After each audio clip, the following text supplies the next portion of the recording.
अस्सलामुअलैकुम and a very good morning जनाब। हम आ चुके हैं आपकी खिदमत में। उम्मीद करती हूँ कि आप बिल्कुल ठीक ठाक होंगे और साथ ही साथ अपने प्यारों का ख्याल कर रहे होंगे, क्योंकि हम ये देखते हैं कि हमारे पास हमारे प्यारे तो होते हैं, हमें उस वक्त उनकी कदर नहीं होती।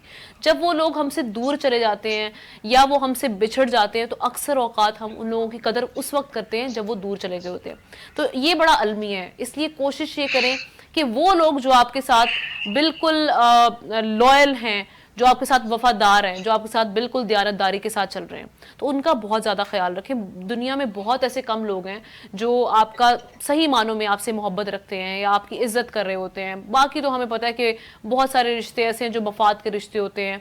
ऐसे ही बहुत कम दोस्त ऐसे होते हैं जो आपके असल दोस्त होते हैं, तो उनका ख्याल रखना बहुत ज़रूरी होता है। तो मैं चाह रही थी कि अपने दिन का आगाज़ एक अच्छे से मैसेज के साथ करूँ, ताकि हमें कुछ ना कुछ सीखने का मौका मिले। इंसान पूरी ज़िंदगी सीखता ही रहते हैं। तो जहां तक सीखने की बात है जनाब, हम ये देख रहे हैं कि मुल्क की सियासत में भी हमें बहुत सारी चीज़ें नित नई होती हुई दिखाई दे रही हैं। उनमें बहुत सारे मामला ऐसे हैं जो कि अब मंजर आम पर भी आ रहे हैं। जैसे एक साइफर कहानी आई थी, उस पर बहुत सारी बातें हुई। हर इंसान का अपना उस पर एक टेक था और मुख्तलिफ सियासी जमातों का उस पर अपना एक टेक था। चेयरमैन तहरीक इंसाफ इस बयानियों को लेकर आगे बढ़े, नैरेटिव को लेकर आगे बढ़े। फिर हमने देखा कि एक बहुत बड़ी तादाद में उनकी फॉलोइंग इस पर बन गई। अब ये साइफर कहानी दोबारा से चल निकली है, सोशल मीडिया पर ये जीनत बनी हुई है खबरों की। मुख्तलिफ टीवी चैनल्स भी इस पर बात कर रहे हैं। सो हमने सोचा कि हम भी इस हवाले से आज तज्जिया ले लेते हैं। हमारे साथ मौजूद हैं आगा मसूद साहब। अस्सलाम वालेकुम सर। वालेकुम सलाम। सर कैसे मिजाज हैं आपके? बस अल्लाह पाक करम, आपकी दुआ है। सर मैं मुख्तलिफ मामला पर बात करूंगी, लेकिन सबसे पहले वही साइफर कहानी एक बार फिर चल निकली है। ये वही साइफर कहानी थी जहां से मामला शुरू हुआ था। चेयरमैन तहरीक इंसाफ जब वजीर आजम थे, उन्होंने एक कागज लहराया अपने जलसे में, आपको भी याद होगा, हम सबको याद होगा। फिर उसके बाद साइफर का जिक्र चल निकला और फिर उसमें कौमी सलामती कमेटी का इजलास हुआ। पहले तौसीक की गई, उसके बाद इसको रद्द भी कर दिया गया। अब अगेन अमरीकियों ने ये मामला दोबारा से चल निकाला है। तो आप इस पे, आपका ओवरऑल सिचुएशन पे क्या टेक है? देखिए, मैं बताऊं, ये बड़ी सिंपल सी बात थी कि जब ये उन्होंने चेयरमैन इमरान खान साहब ने साइफर लहराया, तो उस वक्त इसके फौरन ही बाद ये है कि नेशनल सिक्योरिटी कमेटी बनी है ना, जो पहले बनी हुई थी, और उसमें बाजवा साहब भी तशरीफ रखते थे। जी जी। तो उसमें उन्होंने एक्सेप्ट किया कि ये जो साइफर है ये बिल्कुल सही है।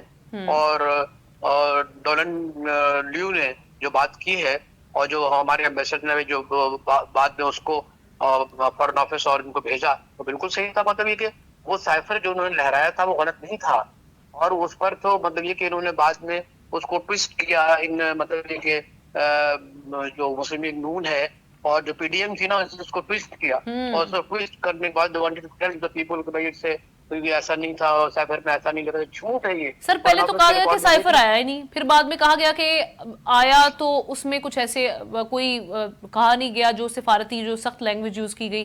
फिर पीडीएम ने ये वाला टेक ले लिया। उसके बाद बोलते रहे कि साइफर कहाँ गया, इन्होंने साइफर घुमा दिया, क्या किया क्या नहीं किया।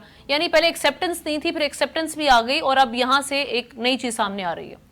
देखिए, मैं आपकी खिदमत में अर्ज करूं कि पाकिस्तान में आवाम को कोई वो हैसियत नहीं है कि जो दुनिया में दीगर ममालिक में आवाम को इज्जत दी जाती है। पाकिस्तान में ऐसा नहीं, ये एक फ्यूडल सोसाइटी है, और इसमें ज्यादातर लोग ऐसे हैं जो अय्यार और मक्कार हैं, सियासतदान।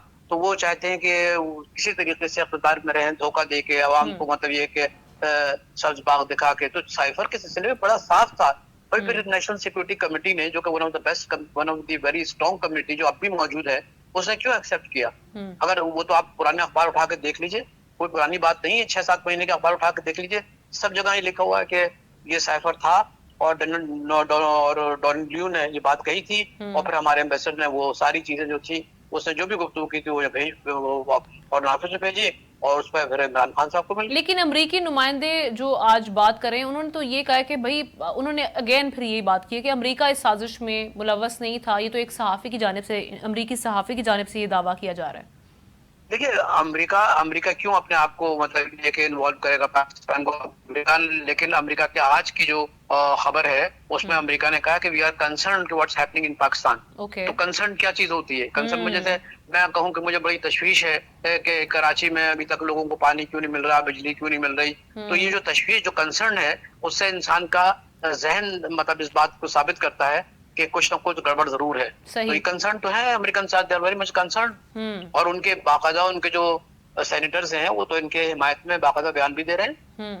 तो सर, तो जब जिस वक्त चेयरमैन तहरीक इंसाफ कह रहे थे कि भाई इस पे एक जीआईटी बना दी जाए, सुप्रीम कोर्ट से वो बारहा अर्ज कर रहे थे कि उन्होंने दरख्वास्त की कि भाई आप इस पे जीआईटी बनाएं, तहकीकात करवा लें साइफर के मामले पर, खुद ब खुद दूध का दूध पानी का पानी हो जाएगा। आज वही हुकूमत जो खैर अब वो जा चुकी है गवर्नमेंट पीडीएम की और मुस्लिम लीग नून की, वो कहते रहे कि भाई इस पे कार्रवाई होनी चाहिए साइफर के मामले पर। देखिए, जब मैंने आपसे बताया ना कि पीडीएम का जो एक भानुमती का कुनबा था ना, ये मुख्तलिफ ख्याल लोग थे कि जिनको एक खास तरकीब से मनसूबबंदी से एक जगह बैठाया गया। मैं कहना नहीं चाहता इस प्रोग्राम में, सब लोग जानते हैं कि किस तरह पीडीएम हमारे वजूद में आई, किस तरीके से आई और उनको क्या क्या बताया नहीं गया। सर, वो आपने क्या कहना है, ख्वाजा आसिफ साहब ने खुद ये बात कर ली ना कि हमसे तो राब्ते किए गए थे 2019 में, जिस वक्त देखिए राब्ते करना और बात है, उनको जमा करके उनको पावर दे देना दूसरी बात है। देखिए, आप मतलब ये must try to understand what was their planning. Their planning was कि they get them united then give them power. डेढ़ साल पावर में रहे, खूब लूट पार की उन्होंने, अपने सारे जितने मतलब अपने खिलाफ जितने भी मतलब मुकदमात थे सब खत्म करवा लिए। और आपको हैरत होगी, यूनिवर्सिटी से मुताल्लिक 40 जो बिल्स हैं वो मंजूर कराए गए। ये क्या इन्होंने यूनिवर्सिटी देखी है लोगों पीडीएम वालों ने कि यूनिवर्सिटियां होती क्या है? तो मैं कर रहा हूँ कि ये पाकिस्तान के साथ बड़ा खिलवाड़ हो रहा है और इसके सिलसिले में और एक सोचे समझे स्कीम के तहत बाकायदा अदलिया को कमजोर किया गया। सर, अभी जिस तरह से गूंज है कि निगरां सेटअप जो है ये लंबा जाएगा, मार्च तक तो इलेक्शंस दूर दूर तक दिखाई नहीं दे रहे और कुछ लोग तो ये तबसरा भी कर रहे हैं कि ये शायद 2 साल तक ये सेटअप जाए। तो आप समझते हैं कि पाकिस्तान की जो इस वक्त सिचुएशन है, मुआशी हालत है, या पाकिस्तान की जो हालात है बेयकीनी है, ये इस चीज के मुतहम्मिल हैं कि ये सेटअप इतना लंबा चले, निगरान सेटअप?